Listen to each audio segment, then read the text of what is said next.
मैं कपिल ठाकुर आप सबका maths with Kapil Thakur YouTube channel पर स्वागत करता हूं।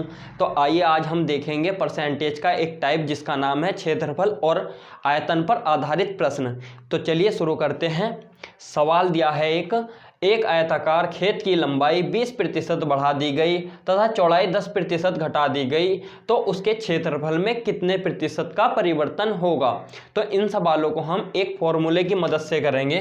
फॉर्मूला है x प्लस के वाई प्लस के एक्स वाई बटे 100। अगर उसने सवाल में कहा कि प्रतिशत वृद्धि हुई तो हम किस चीज़ का यूज करेंगे, प्लस का। और उसने सवाल में कहा कि प्रतिशत कमी हुई तो माइनस का चिन्ह यूज करेंगे। अगर हम मान के चलें कि x प्रतिशत की वृद्धि हुई तो कितने की वृद्धि बोला है सवाल में, 20% की वृद्धि बोला है, तो इसकी जगह पर हम क्या रख देंगे 20। और उसने बोला है कि 10% की कमी हुई तो बाई की जगह पर क्या रख देंगे हम 10 प्लस x 20 और बाई 10 बटे 100। बाई का मान माइनस में होगा क्योंकि बाई जो है वो कमी को दर्शा रहा है। और 20 में से 10 गए, कितने बचे 10 प्लस के। और जब 20 की गुणा हम 10 से करेंगे तो कितना आएगा 200। तो माइनस माइनस यहाँ आ जाएगा तो माइनस 200 बटे 100। 2 जीरो से 2 जीरो कट जाएंगे तो ये कितना बचा 10 और माइनस के 2 बराबर 10 में से 2 गए 8। इस सवाल को हम एक तरीके से और कर सकते हैं। उसने सवाल में बोला है कि आयताकार खेत की लंबाई में 20% की वृद्धि हुई तो लंबाई जो है आयताकार खेत की उसमें 20% की वृद्धि होगी। तो अगर हम बात करें 20% की फ्रैक्शन वैल्यू की तो इसे हम क्या लिख सकते हैं 1/5। यानी कि अगर हम मान के चलें कि पहले आयताकार खेत की जो लंबाई थी वो 5 होगी और उसमें 20% की वृद्धि हुई तो 5 का 20% निकालेंगे तो क्या आएगा 1। तो 1 की वृद्धि हुई तो कितनी हो गई होगी 6। इसी प्रकार उसने बाद में बोला है कि 10% की कमी हुई उसकी चौड़ाई में। तो अगर हम बात करें 10% की फ्रैक्शन वैल्यू की तो इसे हम क्या लिख सकते हैं 1/10। यानी कि 10 का 10% निकालेंगे तो 1 आएगा और इसकी क्या हुई है कमी हुई है। अगर मान के चले हम उसकी चौड़ाई जो थी पहले वो 10 थी, उसमें कितने कमी होगी 1 की, तो कितनी हो गई होगी 9। 10 में से 1 घटाएंगे 9 आ जाएगा। क्योंकि हम जानते हैं कि आयत का जो क्षेत्रफल होता है वो क्या होता है, आयत का क्षेत्रफल क्या होता है उसकी लंबाई गुणा चौड़ाई। तो हम इनकी बात करें तो इनकी गुणा करनी पड़ेगी लंबाई गुणा चौड़ाई की, तो उनका टोटल जो क्षेत्रफल है वो आ जाएगा।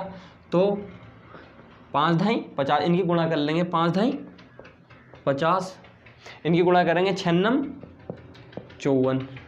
तो कितने बढ़ गया, पहले कितना था क्षेत्रफल उसका 50 था और अब कितना हो गया 54। तो कितना बढ़ा 4 बढ़ा, किस पर बढ़ा 50 पर। पहले 50 था तो 50 पर भी बढ़ा होगा तो 100 पर कितना हो बढ़ा।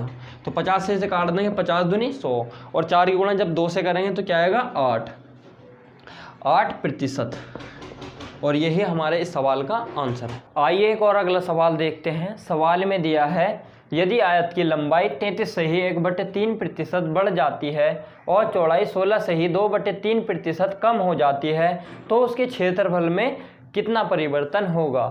तो उसने हमें सवाल में दिया है आयत की जो लंबाई है वो 33 से ही 1/3% बढ़ जाती है और आयत की जो चौड़ाई है वो 16 से ही 2/3% घट जाती है।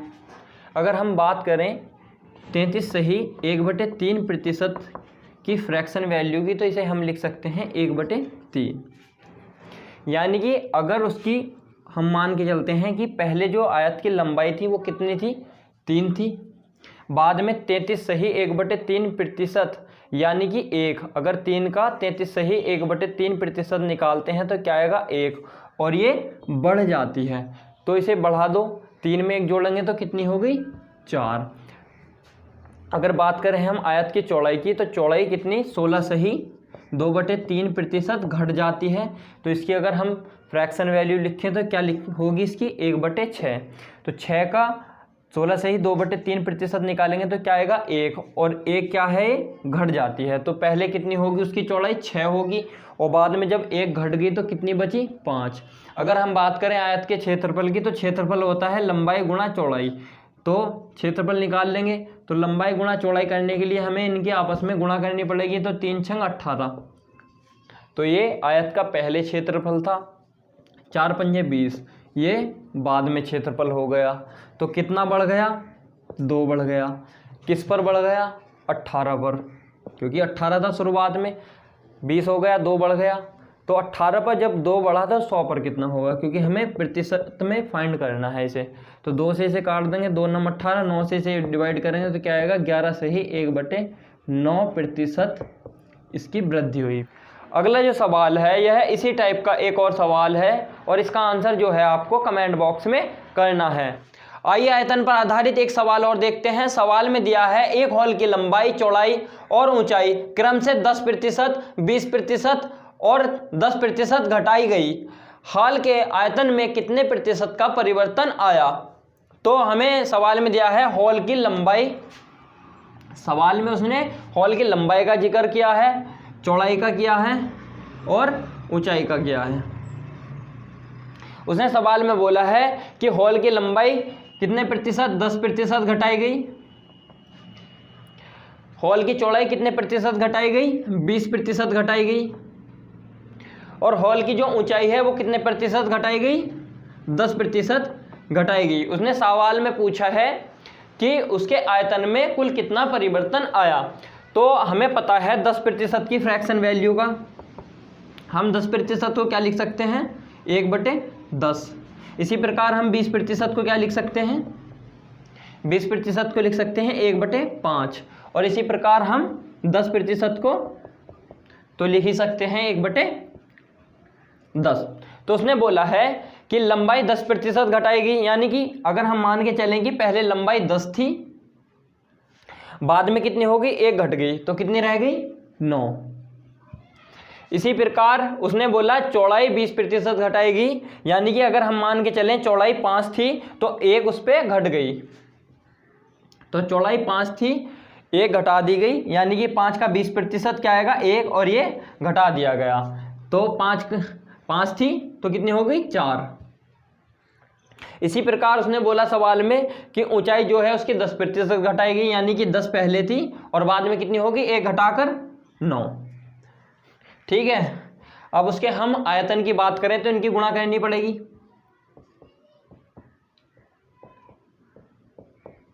गुणा कर लो, 10 पंजे 50, 50 दही 500। इसी प्रकार इसकी गुणा कर लो, 9 चौक 36 और 36 नम्मा 324। ठीक है, घटने से पहले हॉल का जो आयतन था वो कितना था 500, और घटने के बाद कितना हो गया 324। तो पहले 500 था, फिर कितना हो गया 324, तो कितने की कमी आई 76 ये और 100 ये, कितने की कमी आई 176 की कमी आई, किस पर आई 500 पर आई। तो हमें प्रतिशत में बताना है, तो प्रतिशत में कितनी आई, तो 100 गुणा में 100, प्रतिशत का 100, तो 2 जीरो से 2 जीरो कट जाएंगे और 5 से हम इसे काटेंगे तो कितना आ जाएगा, 5 या 15, कितना बचा 2, 5 पंजे 25, पॉइंट 1 बचा, 5 दूनी 10। इतने प्रतिशत इसमें क्या होगी कमी, यही हमारा इस सवाल का आंसर है। इस सवाल को हम फॉर्मूले की मदद से भी कर सकते हैं। फॉर्मूला क्या है हमारे पास, x प्लस के बाई प्लस के एक्स बाई बटे 100। तो उसने सवाल में बोला है कि हॉल की जो लंबाई है उसमें कितने प्रतिशत की कमी की गई, 10% की कमी की गई, फिर उसके बाद उसकी चौड़ाई में 20% की कमी की गई और उसकी ऊंचाई में 10% की कमी की गई। तो हम पहले x के स्थान पर क्या लेंगे 10% को लेंगे, y के स्थान पर क्या लेंगे 20% को लेंगे, और इन दोनों से जो रिजल्ट आएगा उसको हम किसके साथ लेंगे, इसके साथ लेंगे, इसी फॉर्मूले में इन्हें रख देंगे। तो उसने बोला है कि 10% की कमी की गई, तो इसकी जगह क्या रख देंगे हम -10, और फिर बोला है 20% की कमी की गई, तो यहाँ क्या रख देंगे हम 20%, यानी कि 20।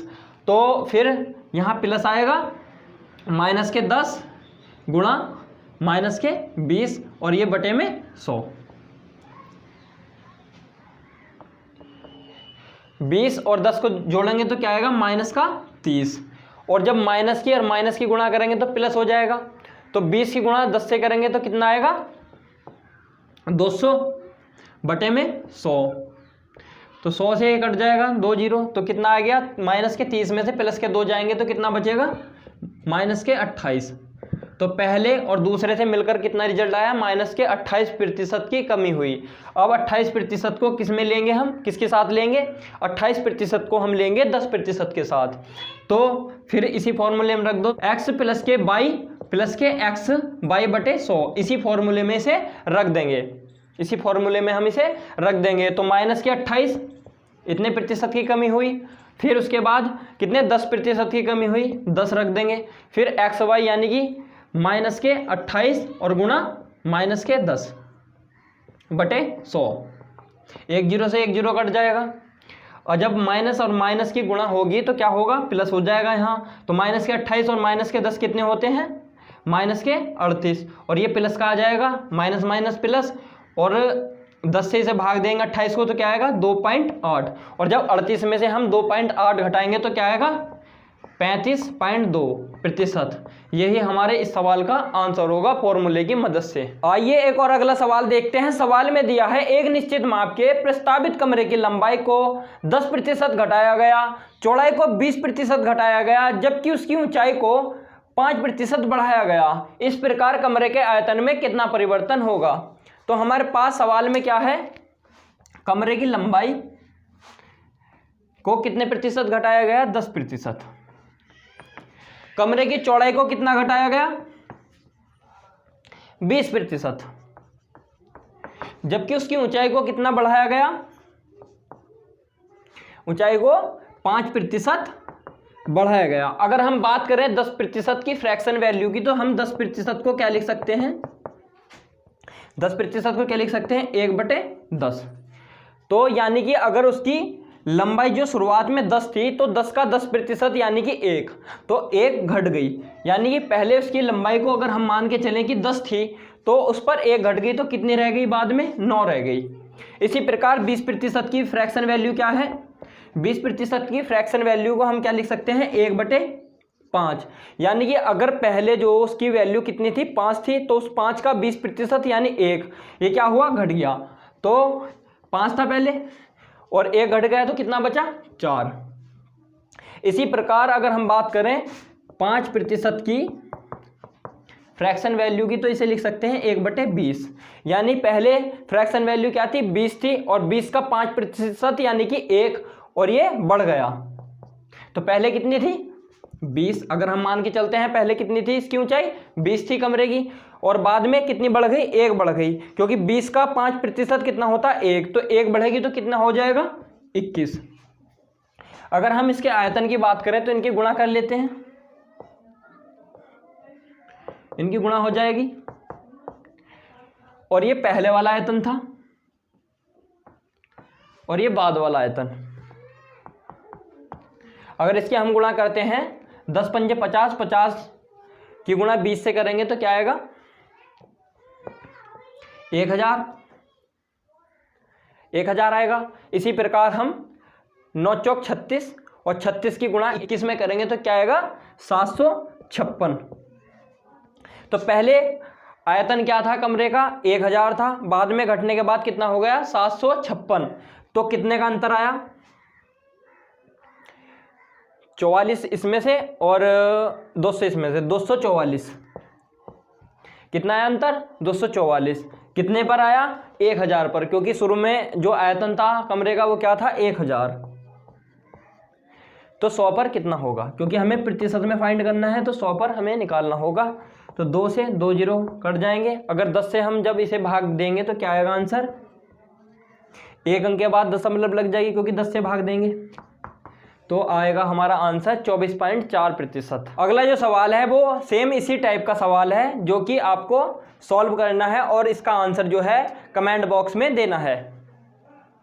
अगर आपको ये वीडियो पसंद आई हो तो इसे कृपया लाइक करें, शेयर करें और सब्सक्राइब कर दें।